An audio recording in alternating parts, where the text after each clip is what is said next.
It's the Open Bedroom Door Show.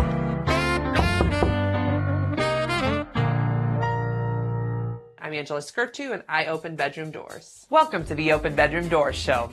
Real talk for real relationships. I'm your host, Angela Skirtu, your friendly neighborhood sex therapist and licensed marriage therapist. And yes, talking about sex is literally my job.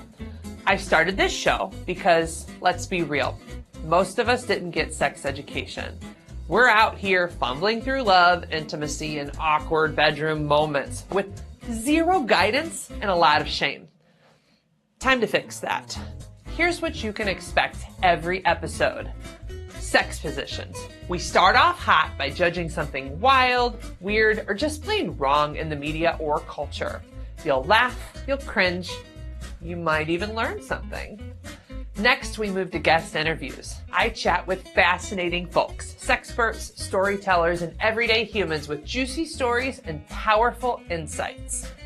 And then, of course, we have to have a happy ending. Yep, we finish strong. I answer real questions from real people about sex, relationships, and all the stuff you're too afraid to ask your therapist or anyone else for that matter. But I'm here, so ask away. If you're ready to laugh, learn, and finally talk about the stuff no one ever taught us, hit play. Let's open that bedroom door, shall we? Hello everyone. Today we're going to talk about a vulva massage. What? A vulva massage? So welcome to Sex Positions. This is the Open Bedroom Door Show, and on this segment, what I like to do is judge things as a sex therapist that are happening in media and society that are related to sex. And I'm your resident sex therapist. Hey! Yes, you heard me correct. I'm here to massage this vulva. This is actually a vulva puppet. You can check it out at vulvapuppet.com to get one of your own because they're pretty cool. So this video is actually talking about a lot of different things. As a vulva owner myself, for me to enjoy being touched here, I have to be in a good mindset to be even able to enjoy intimacy associated with my vulva. And one thing that guys are making a mistake with at times is they go straight for this too quickly for even me, right? Like, I just have one husband, by the way. I'm saying, for every guy, I've got like 50 guys touching my vulva. No, that is not correct. I have one man, my husband, but I'm saying in general, I think men sometimes are going too quick to the vulva and not making it a whole body experience. But also, I think for women, it's more than that, right? So I'm going to prop myself here because there's also comfy ways to enjoy a vulva massage, right? Like if you have some pillows to prop you up and feel a little good. Here's great positioning for a vulva massage in my bed. But so even to be welcome to receive this kind of touch, you have to be in a mindset of it's okay to be touched. That's a beautiful place in my body, or neutral. So I'm going to talk a lot about neutrality because I have noticed that if I try to get you thinking positive, like, no, this is a good part of your body, it's so fun, it's so good for you, then if in your mind you're like, oh, it's disgusting, it smells, why does he even want to be down there? Then you're just going to have a fight with me. Like, okay, Angela, she doesn't know what she's talking about. So even if you can get to neutral language and a neutral treatment of your vulva, which would just sound like, okay, what's it feel like? Staying curious. All right, it's a vulva. He says he wants to touch it. Cool. That's a little more neutral. And it at least is giving you both an opportunity to explore, but for you personally receiving this vulva massage, it keeps you out of your head and in your sensational body. That's actually the biggest thing that's getting in the way for women. It's not technique. It's not even his enthusiasm, because trust me, they're always enthusiastic to be there.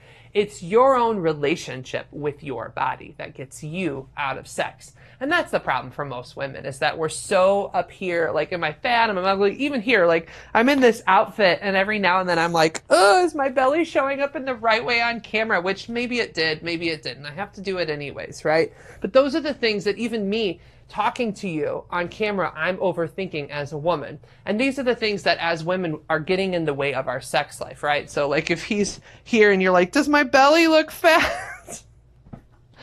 One, it's not sexy for you to feel that way about yourself. And two, it's taking you out of the experience. So if you can if nothing else, you can learn to stay neutral with yourself, just really super neutral. Be kind, very neutral, slow yourself down, and just be like, okay, what's this sensationally feel like? So when your partner is touching you this way or that way, just start turning your attention towards what it feels like when he touches you. What sensations am I noticing? Am I noticing a soft pressure or a firmer pressure? What's that like? Do I like a little more or less of it? Do I even know if I like it? Do I need to wait and see? Like, these are the things that I have to think about as a woman in a sexual act. Like, sometimes it doesn't feel good just yet, but it's getting there, or it could get there if I just kind of sit with it. And what I'm really teaching you is mindfulness, being present in your body and your skin as you are being touched, so you're capable of eventually enjoying the experience, because it's not always right away. And then once you are getting more comfortable and cozy in your body and you're just warming to the experience, then it can feel better. But again, don't start with the vulva. Like, start with other parts of the body and then move to the vulva. But even when you're with those other parts, please work on staying curious, neutral, and open-minded, because that's what will get you more close to your pleasure than all of that overthinking and judgment you're doing to yourself. If you want a bed, guess what? We are filming our sex positions here at Mattress Dogs. This is a mattress furniture store, and I am thankful for Mattress Dogs for letting me do my sex positions event in bed. Use promo code SEXYTIME, and you can get your next bed here tax-free. We're always looking for sponsors. So if you would like to become a sponsor for the show or for the sex position segment, please go to openbedroomdoors.com and check out our sponsorship page. And we will, if you become one of our sponsors, we'll even let you pick the position. Want to spice up your sex life? Then be sure to pick up a copy of my new book, From No to Yes Sex. Tired of routine sex? Feeling more like roommates than lovers? This book is your invitation to transform your love life one thought at a time. Don't wait. Order now. Welcome to the Open Bedroom Doors Show. I am your host, Angela Skirtu, and with me I have David Lay. David Lay, why don't you tell me a little bit about yourself? Clinical psychologist, sex therapist, author of some books, and general troublemaker. So one of the questions that I explore is, what are the things that draw a certain person or a certain couple towards one flavor of non-monogamy versus another flavor? Because I actually have a talk I give called 31 Flavors of Non-Monogamy, where I talk about, the differences between swinging and hot wifing and cuckolding and don't ask, don't tell, and, the 100-mile rule, and the same room swingers versus the different room swingers, and soft swapping. And there's all of these different flavors. And Yeah. what are the things that draw somebody towards one flavor or another? And what I consistently find is that it comes out of a couple of things. One, it comes out of some personality characteristics. So sexual sensation seeking and sociosexuality. Sociosexuality is the tendency to be able to separate or not separate sex from love. And so people that some people, can have casual sex. Some people can really only envision sex with somebody that they're in love and in a relationship with. That is a reflection of sociosexuality. Okay. Swingers tend to be very casual about sex, but very committed to a certain relationship style. So sexual sensation seeking is sexual adrenaline junkie kind of behavior. But then, for instance, most swingers grew up religious, but are not currently religious. In contrast, polyamorous folk tend to be more spiritual than swingers are. So you can see where those spiritual values might draw them towards relationships that involve love and intimacy and connection and sex with multiple people, because more spiritual people are going to be a little turned off by the idea of casual sex with somebody they have no relationship with. Those are the things that when I work with couples, and I work with a lot of people around these issues that are exploring, look, we want to open up our relationship. I start asking them things to help me and them understand what kind of non-monogamous relationship is going to fit. So one of the things I ask him is, I ask the guy often, do you like talking about relationships and feelings? And the guy's like, yeah, no. Okay. Well, then being polyamorous is gonna be tough for you because these people talk about that stuff. There's a lot of feelings involved. I would say the feelings are even more important sometimes than the sex in the Yes. polyamorous world. Not always, but most of the time. Do you enjoy relationship drama or do you find it exhausting? Mm-hmm. Do you Because like leaning in and really hearing your yes. partners, plural?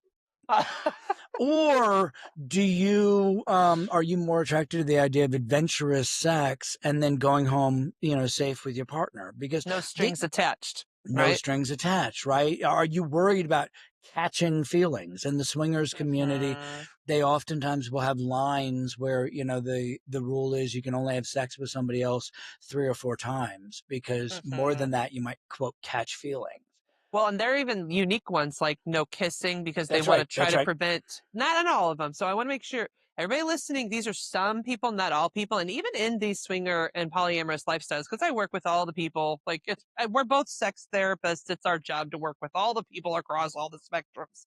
But the point is that even in these communities, there's still a lot of variation. I'm noticing like there's swingers who kind of start one way, but then they evolve over time. Mm-hmm, And then mm-hmm, there's people who start thinking they're going to be polyamorous and they evolve over time. mm-hmm. And so even when you have those conversations with your partner, if this is something you want to do, you'll find that you change the more you learn about yourself and each Yes, other. and that is one of the things that because I wrote Insatiable Wives in 2009, and since then I've seen this incredible evolution. And what historically, this is not entirely the case now, but mostly the idea of cuckolding or hot wifing is introduced by the husband to the wife, and Mm-hmm. oftentimes the wife is resistant because she thinks that that would be being a slut, and she was taught not to be a slut.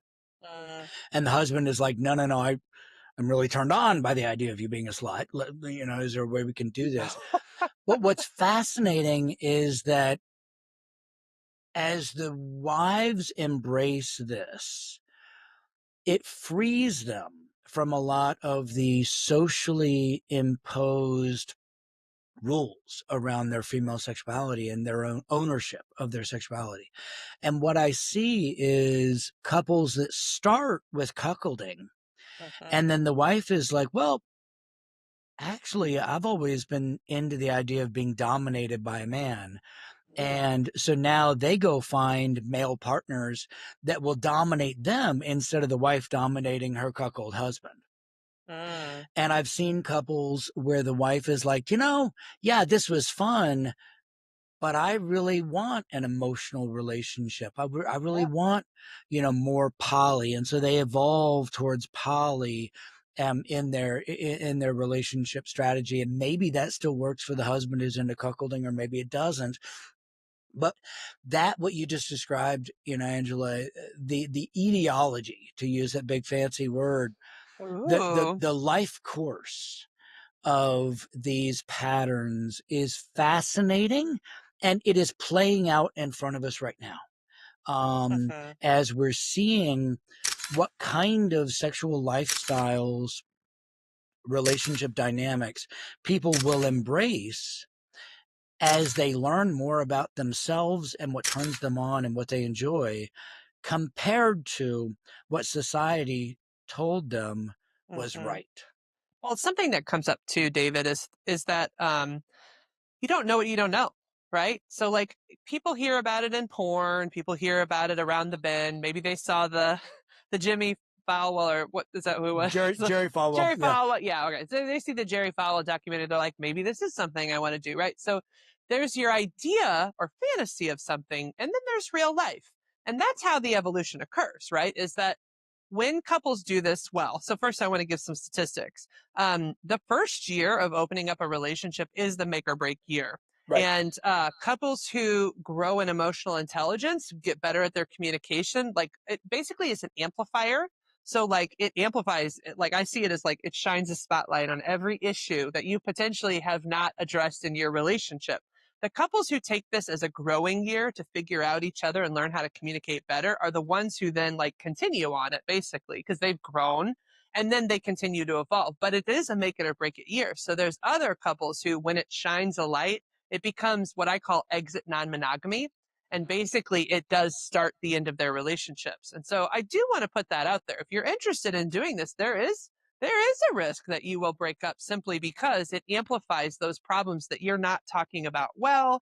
But the interesting thing is after that year, it's the same rates. It's That's right. 50-50. Like 50-50, you have the same rate of divorce as a typical couple. And so once people get through that, then that's when I think the real evolution occurs Mhm. and it can occur across their lives. But like, it doesn't mean like, I do want people hearing to know that exit non-monogamy doesn't necessarily lead to divorce in all cases. It depends on your ability to grow together. Yeah, and when folks enter non-monogamy, I often see them with a lot of highly specific rules. You mentioned like not kissing, or I know they're so like, all of ugh, these things. I call these anxiety management strategies, they are. because what those rules are saying is the idea of you kissing this partner, or me seeing you passionately kissing this other partner, brings up a lot of negative feelings for me that I'm struggling to manage. And Mm-hmm. so rather than me having to manage those feelings, I need you to just avoid that situation so I don't have to deal with this. Mm-hmm. And that is a perfectly reasonable thing to bring up. And now let's talk about it, because I believe that you as a person are resilient enough to manage that if we can now help you and your partner figure out a way to acknowledge and own those feelings, and Mm-hmm. also not make your partner responsible for your feelings. Absolutely. And you can do it. I also see them as a form of exposure therapy. So when you get couples doing it in this slow way, so maybe they do a lot of that anxiety management in the beginning just to get used to these experiences. What Yes, can actually happen is each time they get exposed to the new stimulus, they're learning, okay, I can do this. They're learning I essentially can to deal. trust Yeah, I can themselves. deal I with can do this. this. I'm okay. And like some couples who've done, like I've talked with a lot of couples in the lifestyle community too, many of them will have talked about it for years before they even open up. Like talked about it, fantasized it. That's all exposure therapy, right? Like you're just managing and thinking about. So then by the time they do it the first time, it is intense. It's a big sensation in the body. But then they're learning already, like, I've thought a lot about this. I knew that I would have some feelings, but I'm okay. Like I figured out how to do this. And I think the couples who have those conversations do way better and in managing than the couples who just like dive right into the That's deep right. end of the Dive into the pool. deep end. I Like, was let's just just going do to it, say, see what happens. I was just going to say, Angela, let me test you. What is the number one way to do this wrong? And you said it. Dive into the deep end with no preparation. And then people drown and They do. relationships explode ugly, Yeah. ugly, ugly. And whereas wading in, trying, exploring Yeah. this with Get in the shower and fantasy. tip your toe in the Yes, yeah. pool. One of the things that I love, this sounds like a plug and it kind of is, but Okay. the audio book for Insatiable Wives was read by a friend of mine named Rose Caraway, and she reads audio erotica. She has a lovely podcast called Kiss Me Quick, where she reads online erotica, and she's got this amazing voice. And she read the audio book of Insatiable Wives, which is now super popular. And one of the things that I love is couples will send me pictures of the dashboard of their car with them listening to Insatiable Wives as the husband and wife go on a road trip together. And they Mm. use that as a way to open this conversation, to talk about, well, what did you think about what David and Rose just talked about? What did you think about if that happened? What feelings come up for you? And it is a way to have these conversations and to explore that exposure therapy safely. as opposed to one couple that this is going to freak you out, and I'm sorry, but one Okay. couple that I saw in Texas where the husband and wife picked up a young guy at a bar. They went home. The husband sat in the cuck chair next to the bed and watched the young man have sex with the wife. Finished happily for everybody, I guess. The wife got up, went to the bathroom. The husband reached behind him in the chair, pulled out a handgun, and shot the young man in the back. Wow. Swear to God. And, and I encountered this young man as he was in physical therapy, recovering from spinal injury of that injury. Clearly, this couple had not done the adequate work to do this in a healthy way. And I'm sad for that young man who had no idea, right? The pool of angst that he was stepping into. Oh my gosh. I mean, that's so sad. And on that note, how do they find you, David? Is that a good segue or what? That's right. Yeah. DavidLayPhD.com is my website. I'm on Twitter and Insta at DavidLayPhD, or Dr. David Lay. Find it either way. One thing to note, it is Ley as opposed to Lay. I know that, a sex doctor named Lay is just kind of made to happen, right? Is my only choice, but I'm making the best of it. All right, David, thank you for being on the show. Thanks, Angela. Ooh, sexy bear. You ever wanted to have sex with a bearskin rug? Oh, wait, not with one. On one. You're not supposed to do it with this. Don't do it with the bear. Don't do it with the bear. Don't do that. But if you want to see sexy bearskin runs and spice up your sex life, ooh, you should join us. February 14th. Yes. At Adventure Unknown for dinner with a sex therapist.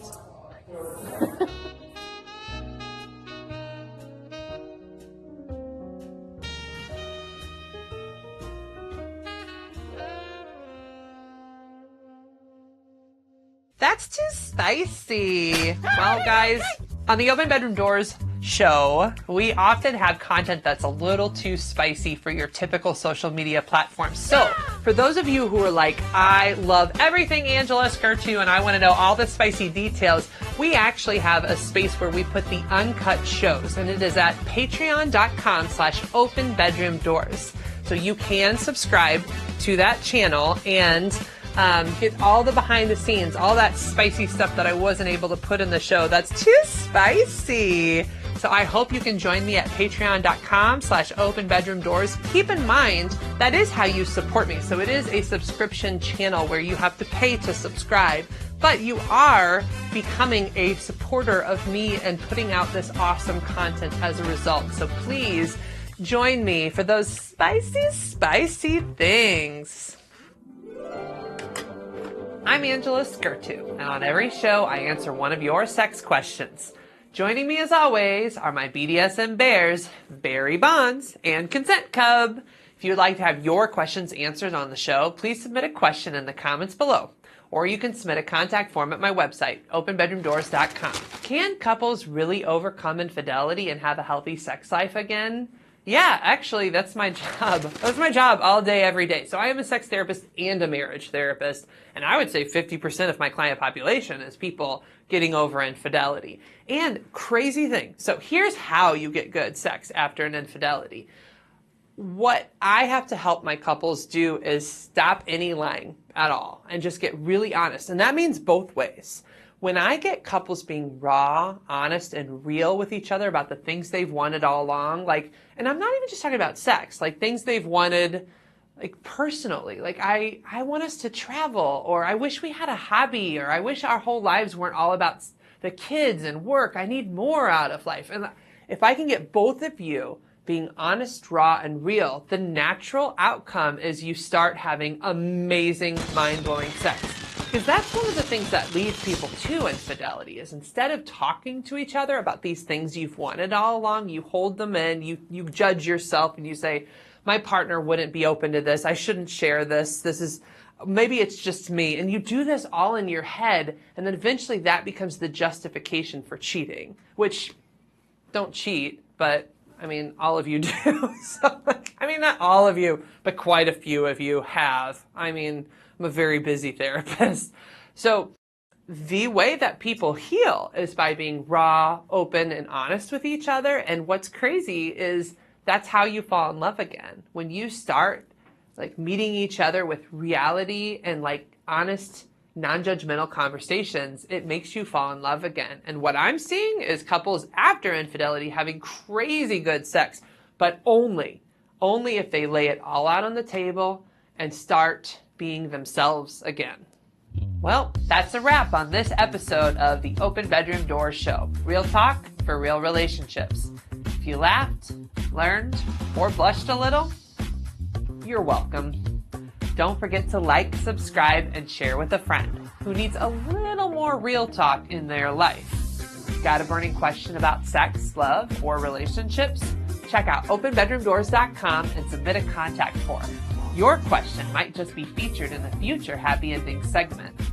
Until next time, keep it honest, keep it sexy, and most of all, keep those bedroom doors open. Good night and have a sexy tomorrow.